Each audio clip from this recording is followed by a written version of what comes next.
এবারই প্রথম আসলে বাংলাদেশের ইতিহাসে যেই দুটি ভোট একসাথে অনুষ্ঠিত হতে যাচ্ছে, জাতীয় সংসদ নির্বাচন এবং যেই গণতান্ত্রিক যেই কিছু মৌলিক সংস্কার, সেই সংস্কারের জন্য গণভোট অনুষ্ঠিত হচ্ছে। এবং সেই ভোট যারা এর মধ্যে যারা ভোট দিয়ে বের হয়েছেন, অনেকের সাথেই আমাদের কথা হয়েছে। এই কেন্দ্রটিতে যারা ভোট দিয়েছেন তারা তাদের ভোটটি স্বতঃস্ফূর্তভাবেই আসলে দিতে পেরেছেন এবং কোনো ধরনের কোনো সমস্যা এখনো পর্যন্ত এখানে যারা ভোট দিয়েছেন তাদের কাছ থেকে আমরা শুনিনি। তারা যেটি বলছিলেন যে তারা নির্বিঘ্নেই তাদের যে ভোটাধিকার সেটি তারা প্রয়োগ করতে পেরেছেন এবং তারা প্রত্যাশা করেছেন যে তাদের এই ভোট দেওয়ার যে অধিকার সেটি যেন এরকমই তারা তাদের ভোটাধিকার প্রয়োগ করতে পারে এবং সেটি যেন অব্যাহত থাকে, সেটি তারা চাচ্ছিলেন। এই মুহূর্তে তারেক রহমান ভেতরে রয়েছেন এবং তার সপরিবারে তারা কেন্দ্রে প্রবেশ করেছেন।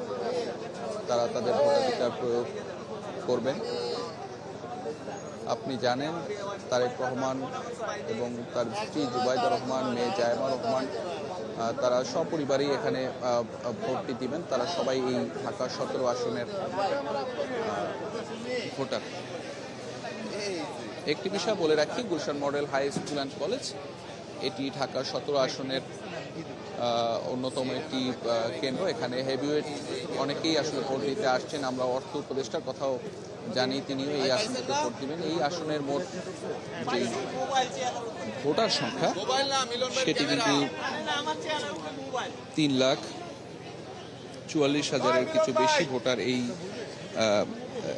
এই ঢাকা 17 আসনটিতে রয়েছে এবং এখানে যেই পুরুষ এবং মহিলা ভোটার সেটি কিন্তু খুব বেশি পার্থক্য তাদের মধ্যে নেই। এখানে আমরা যেটি জানি যে 1,70,000 এর কিছু বেশি পুরুষ ভোটার এই আসনটিতে রয়েছে এবং মহিলা ভোটারের সংখ্যা 1,57,774 জন এবং সব মিলে ঢাকা 17 আসনে 124টি কেন্দ্র রয়েছে। এবং এই মুহূর্তে আমরা Gulshan model high school and কলেজে সেই কেন্দ্রটির সামনে রয়েছে এবং বিএনপি চেয়ারম্যান তারেক রহমান তিনি এর মধ্যে তার ভোটাধিকার প্রয়োগ করার জন্য তিনি কেন্দ্রে প্রবেশ করেছেন সপরিবারে। এবং আইন শৃঙ্খলা বাহিনীর সদস্যদের কিন্তু সকাল থেকেই আমরা ব্যাপক তৎপরতা দেখছিলাম, কারণ আপনি জানেন এখানে প্রধান উপদেষ্টা ডক্টর মোহাম্মদ ইউনূস তারও এই কেন্দ্রটিতে ভোট দিতে আসার কথা রয়েছে। তিনিও ঢাকা 17 আসনের ভোটার এবং তার আগমনকে কেন্দ্র করে একটু বাড়তি নিরাপত্তা আসলে স্বাভাবিকভাবেই আইন শৃঙ্খলা বাহিনীর সদস্যরা সকাল থেকেই তদারকি করছিলেন। আমরা সেনা সদস্যদের দেখেছি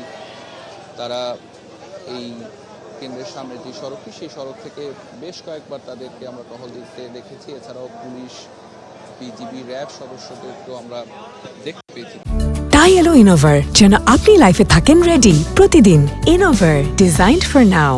তারা তাদের যে দায়িত্ব সেটি তারা এখানে পালন করছেন এবং সকাল থেকে আমরা একটি ব্যাপক উপস্থিতিও আমরা লক্ষ্য করেছি এই আসনের সাধারণ ভোটার যারা রয়েছেন তাদের, এবং স্বতঃস্ফূর্তভাবেই সবাই তাদের ভোটটি প্রয়োগ করতে পারছেন। যেহেতু গুলশান এলাকা, এখানে ধারণা করা হচ্ছে বেলা বাড়ার সাথে সাথে ভোটারের সংখ্যাও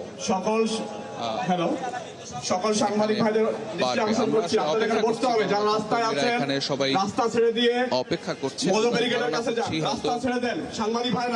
তারেক রহমান তার প্রয়োগ করে এখানে বের হয়ে যখন আসবেন তখন নিশ্চয়ই তিনি এখানে উপস্থিত যে গণমাধ্যম কর্মী যারা রয়েছেন তাদের সঙ্গেও তার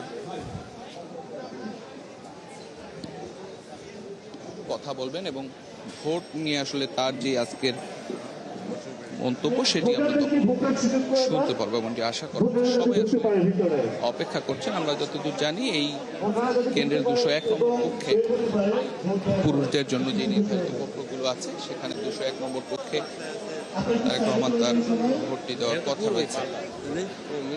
একটি বিষয় বলতেই হয়, কাঙ্ক্ষিত একটি ভোট, গণতন্ত্র ফেরানোর ভোট এবং অধিকার ফেরানোর যেই ভোট সেটি উৎসব মুখর পরিবেশেই অনুষ্ঠিত হচ্ছে। সকাল থেকে দু একটি বিচ্ছিন্ন ঘটনার কথা আমরা কালকে রাত থেকেই শুনছিলাম, তবে এর বাইরে যদি বলা যায় শান্তিপূর্ণভাবে স্বতঃস্ফূর্তভাবে মানুষ তাদের ভোটাধিকারটি প্রয়োগ করছেন এখন পর্যন্ত। এবং এরই মধ্যে যারা বিভিন্ন দলের প্রার্থী যারা রয়েছেন, উল্লেখযোগ্য সংখ্যক প্রার্থী কিন্তু তাদের ভোটাধিকার প্রয়োগ করেছেন এবং বিএনপির শীর্ষ নেতা তারেক রহমান তিনি যে নির্ধারিত সময় সকাল 9:30 সেই 9:30টার মধ্যে কেন্দ্রের সামনে আসলেন এবং এখানে আমরা অপেক্ষা করছি তিনি হয়তো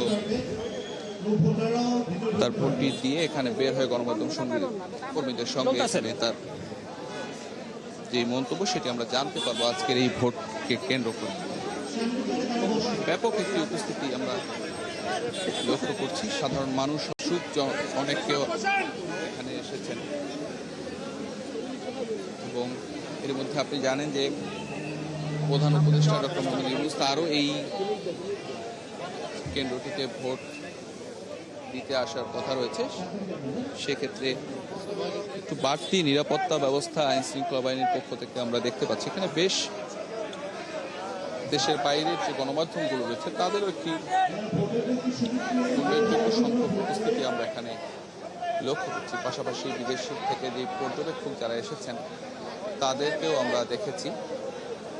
সব মিলে একটি উৎসবমুখর পরিবেশে এখানে ভোটটি চলছে এবং যারা ভোটার সেই ভোটারদের সাথে আমরা কথা বলছিলাম, তারা তাদের ভোটটি সুষ্ঠু সুন্দরভাবে দিতে পেরে তারা কিন্তু শফিক, আপনার মাধ্যমে আমরা দেখছি বিএনপির চেয়ারম্যান তারেক রহমান তিনি তার জন্য নির্ধারিত যে গুলশান মডেল হাই স্কুলে ভোট দিতে এসেছেন 9:30টার পর। আমরা যদি একেবারেই সংখ্যাটি বলি সেটা হচ্ছে 9:31 তার সাথে তার মেয়ে জাইমা রহমান তাকেও আমরা কিন্তু দেখেছি।